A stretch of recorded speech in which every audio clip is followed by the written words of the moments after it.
ओम शांति। आज है 9 दिसंबर, शिव बाबा की साकार मुरली। आज मीठे बाबा कहते हैं, मीठे बच्चे, एक बाप के साथ सच्ची मोहब्बत हो। एक बाप के साथ सच्ची मोहब्बत हो तो बाप तुम्हें अपने साथ घर ले जाएंगे, सब पापों से मुक्त कर देंगे, स्वर्ग का मालिक बना देंगे। प्रश्न, अपने आप को खुशी में रखने के लिए कौन सी मुख्य धारणा चाहिए?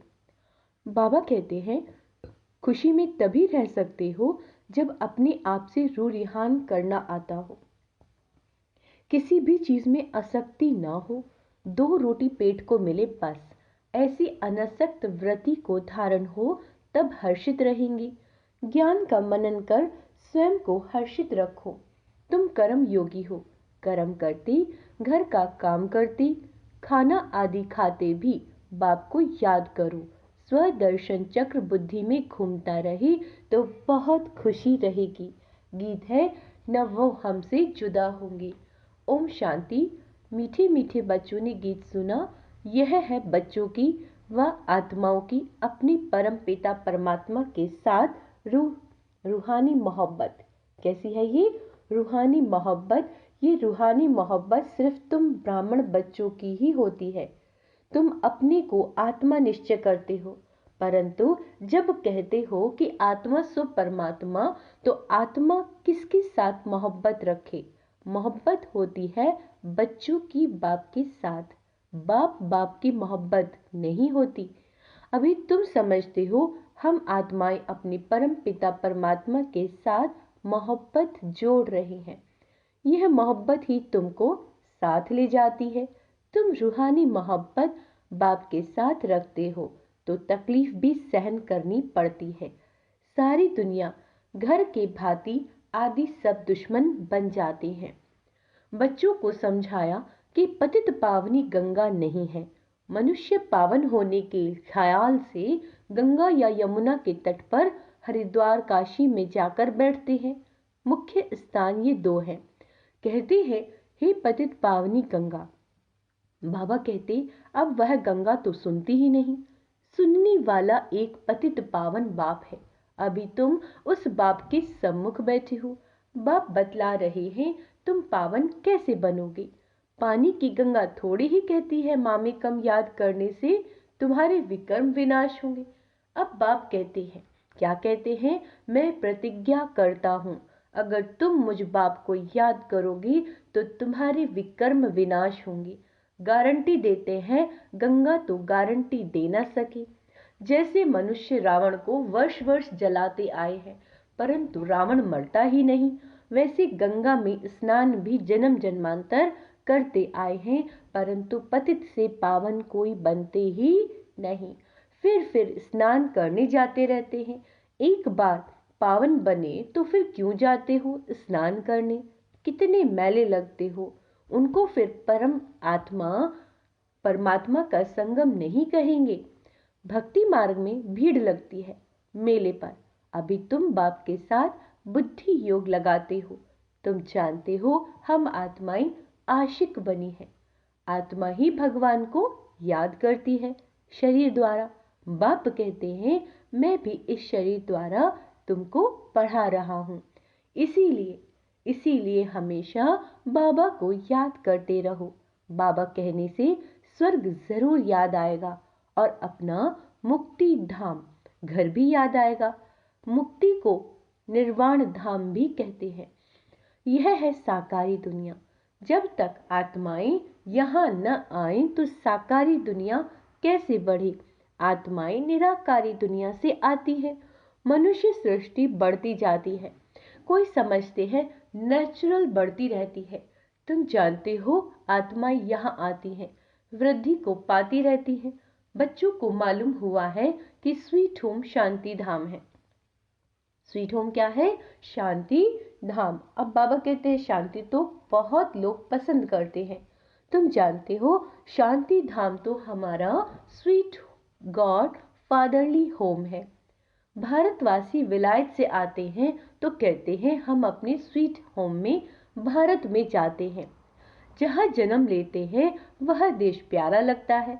कहते हैं हमको स्वीट होम यानी भारत में ले चलो। अच्छा समझो मर जाते हैं, आत्मा तो चली गई, फिर शरीर को यहाँ ले आकर खत्म करते हैं। समझते हैं भारत की मिट्टी भारत में मिल जाए। नेहरू ने शरीर छोड़ा तो उनकी राख देखो कहाँ कहाँ ले गए, खेतों में गिराई। समझते हैं खेती अच्छी होगी, परंतु हर चीज को वह कितना भी मान दे, पुरानी तो जरूर होनी है। कितनी तकलीफ सहन करते हैं, बाप का पता ही नहीं।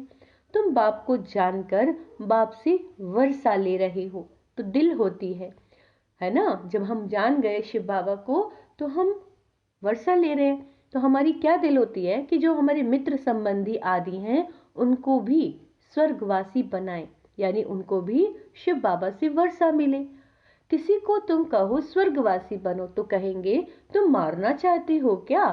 तुम बच्चे जानते हो श्रीमत पर हम श्रेष्ठ स्वर्गवासी बन रहे हैं। देही अभिमानी बनने में बड़ी मेहनत लगती है। घड़ी घड़ी देह अभिमान में आकर बाप को भूल जाते हैं। अभी तुम सम्मुख बैठे हो, जानते हो हम अपने परम पिता परमात्मा पास आए हैं। बाबा कहते हैं आगे कभी मिले थे, तो झट कहते हाँ बाबा 5000 वर्ष पहले। यह तुम्हारा गुप्त अक्षर है। बाबा कहते और कोई कॉपी कर ना सके। भाई श्री कृष्ण का वेश धारण कर लेते हैं। कहते हैं हम आए हैं स्वर्ग की स्थापना करने, परंतु यह बात कि 5000 वर्ष पहले भी स्वर्ग स्थापन किया था, ये कह ना सके। तुम ही कहते हो बाबा 5000 वर्ष पहले हम आपसे वर्षा लेने आए थे, आपने राजयोग सिखाया था। यह आत्मा कहती है इस शरीर के द्वारा। अपने को आत्मा निश्चय कर बाप को याद करना है। क्या होमवर्क दिया बाबा ने, खुद को आत्मा निश्चय कर शिव बाबा को याद करना है। इसमें सर्वव्यापी की तो कोई बात ही नहीं। यह भी नहीं समझते कि ब्रह्मा जरूर साकार में होना चाहिए, जिस द्वारा परम पिता परमात्मा सृष्टि रचते हैं। पतित पावन बाप आकर सो देवी देवता पावन बनाते हैं। बाप ही स्वर्ग का रचयिता है, तो जरूर स्वर्ग में मनुष्य चाहिए। बाबा आकर तुम्हें स्वर्ग का द्वार बताते हैं। तुम कोशिश करते हो हम नरकवासी को स्वर्गवासी बनाए। कोई बड़े आदमी को सीधा कहो तुम पतित नरकवासी हो तो कितना बिगड़ पड़ेंगे। अभी तुम जानते हो हम नरक से निकल स्वर्ग में जा रहे हैं। अभी हम संगमवासी हैं। हम आत्माएं अब जा रही हैं इस शरीर को छोड़ बाबा के साथ, बाबा के घर। यह है तुम्हारी रूहानी यात्रा। बाबा की याद में रहना है। समझते हो ये शरीर जहां तक रहेगा वहां तक यात्रा चालू है। कर्म भी तो करना है, बल खाओ पियो खाना पकाओ। जितना समय मिले बाबा को याद जरूर करना है। दफ्तर में बैठते हो, देखो फुर्सत है तो बाबा की याद में बैठ जाओ, बहुत कमाई है। ट्रेन में सफर करते हो, उस समय तो कोई काम ही नहीं रहता, बैठे हुए बाबा को याद करते रहो। अभी हम बाबा के पास जाते हैं, बाबा परमधाम से हमें लेने के लिए आया है। अच्छा, शाम को घर का खाना आदि बनाते हो तो भी एक दो को याद दिलाओ। आओ अपने बाप की याद में बैठे, पॉइंट्स भी एक दो को सुनाओ। हम स्वदर्शन चक्रधारी हैं, है ना। एक साथ बैठते हैं परिवार के सदस्य, तो उन्हें बोलो आओ बैठे बाबा को याद करें। बाबा कहते हैं तुम लाइट हाउस भी हो, रास्ता बतलाते हो, उठते बैठते चलते तुम लाइट हाउस हो। एक आंख में मुक्ति और एक आंख में जीवन मुक्ति। मुक्ति किसको कहते हैं शिव बाबा, परमधाम को, और जीवन मुक्ति स्वर्ग को। बाबा कह रहे हैं स्वर्ग यहाँ था, अभी नहीं है, अब तो नर्क है। बाबा फिर से स्वर्ग की स्थापना कर रहे हैं। बाप कहते हैं हम तुमको बहुत गुलगुल बनाते हैं, फिर तुम जाकर महारानी पटरानी बनेंगे। खद्दर की रानी नहीं बनना, तुम्हें 16 कला संपन्न बनना है, ना कि 14 कला। श्री कृष्ण 16 कला था। तुम बच्चियां कितने ना व्रत नेम आदि रखती थी, 7 रोज निर्जल रहती थी, कितनी मेहनत करती थी, परंतु श्री कृष्णपुरी में जा न सके। अभी तुम श्री कृष्णपुरी यानी स्वर्ग में प्रैक्टिकल जाने के लिए पुरुषार्थ कर रहे हो। श्री कृष्ण को द्वापर में ले जाने से स्वर्ग का किसी को पता ही नहीं पड़ता। वास्तव में 7 रोज का अर्थ क्या है सो तुम अभी जानते हो। सिवाय बाप के और कोई को याद नहीं करना। बाकी निर्जल आदि की कोई बात नहीं है ना, कोई भूखा प्यासा नहीं रहना है। बाबा को याद करने से तुम बाबा के पास चले जाएंगे, बाप फिर स्वर्ग में भेज देंगे। व्रत नेम रख तुम कितने दिन भूखे मरते हो, जन्म बाय जन्म कितनी मेहनत करते हो, प्राप्ति तो कुछ भी नहीं है, मिला तो कुछ भी नहीं। अभी तुमको उनसे छुड़ाकर बाबा सदगति मार्ग पर ले जाते हैं। तुम कहते हो बाबा कल्प पहले भी आपसे मिले थे स्वर्ग का वर्षा लेने। बाप कहते हैं कदम कदम पर राय लेते रहो, सब हिसाब किताब पूछो। बाबा राय देते रहेंगे, भल तुम अपना धंधा धोरी आदि करते रहो, फिर भी बाबा राय देते रहेंगे। देखेंगे यह बहुत धंधे में घुस पड़े हैं तो राय देंगे, क्यों इतना माथा मारते हो। जो बहुत धंधे में घुस जाते हैं कमाई करने के लिए, तो उन आत्माओं के लिए बाबा कह रहे हैं कि क्यों इतना माथा मारते हो, कितना समय तुम जिएंगे, है ना। पेट तो 1-2 रोटी मांगता है, उनसे गरीब भी चलते तो साहूकार भी चलते। साहूकार लोग अच्छी रीति खाते हैं, फिर रोगी भी बनते हैं। अब देखो बाबा ने क्या कहा, जो लोग ज्यादा कमाते हैं ज्यादा खाते हैं तो वो क्या कहते हैं, बाबा कहते हैं फिर रोगी भी बनते हैं। अब भील लोग को देखो कितने मजबूत रहते हैं, जो भील होते हैं खाते क्या है, कितना काम करते हैं, अपनी कुटिया में वो खुश रहते हैं। तो इस समय तुम्हें और सब आशाएं छोड़ देनी चाहिए। 2 रोटी मिली, पेट भरा, बस बाप को याद करना है। तुम हो रूहानी बच्चे। क्या हो तुम, रूहानी बच्चे। परम पिता परमात्मा माशूक के आशिक बने हो। जितना बाप को याद करेंगी उतना विकर्म विनाश होंगे, और जिसको याद करते हो उनसे जाए मिलेंगे। अच्छा, कई चाहते हैं कि साक्षात्कार हो, यह हो। बाबा कहते घर बैठे भी तुमको हो सकता है। शिव बाबा को याद करने से तुमको बैकुंठ का साक्षात्कार होगा। श्री कृष्णपुरी देखेंगे, यहाँ तो बाबा तुमको बैकुंठ का मालिक बना देते हैं। सिर्फ साक्षात्कार की बात नहीं, मेरे को याद करो। बाबा कहते क्योंकि मैं आया हूँ तुमको ले जाने। शिव बाबा को याद करना, वही श्री कृष्णपुरी का मालिक बनाने वाला है। श्री कृष्ण तो नहीं बनाएंगे। शिव बाबा को याद करने से तुमको बैकुंठ की यानी स्वर्ग की बादशाही मिलती है। अब वह परम धाम से आया हुआ है, जरूर आए हैं, तभी तो मंदिर यादगार बना है। शिव का मंदिर है, शिव जयंती भी मनाते हैं ना, परंतु वे भारत में कैसे आते हैं ये किसी को भी पता नहीं। श्री कृष्ण के तन में तो नहीं आते, श्री कृष्ण होता ही है सतयुग में। बाबा कहते शिव का बड़ा भारी मंदिर है, श्री कृष्ण का इतना बड़ा नहीं। सोमनाथ का मंदिर कितना बड़ा है, श्री कृष्ण के मंदिर में राधा कृष्ण को बहुत गहने पहनाते हैं, शिव के मंदिर में कभी गहने नहीं देखेंगे। अब वह शिव बाबा तो बड़ी महलों में रहता नहीं, कहता है रहता है श्री कृष्ण।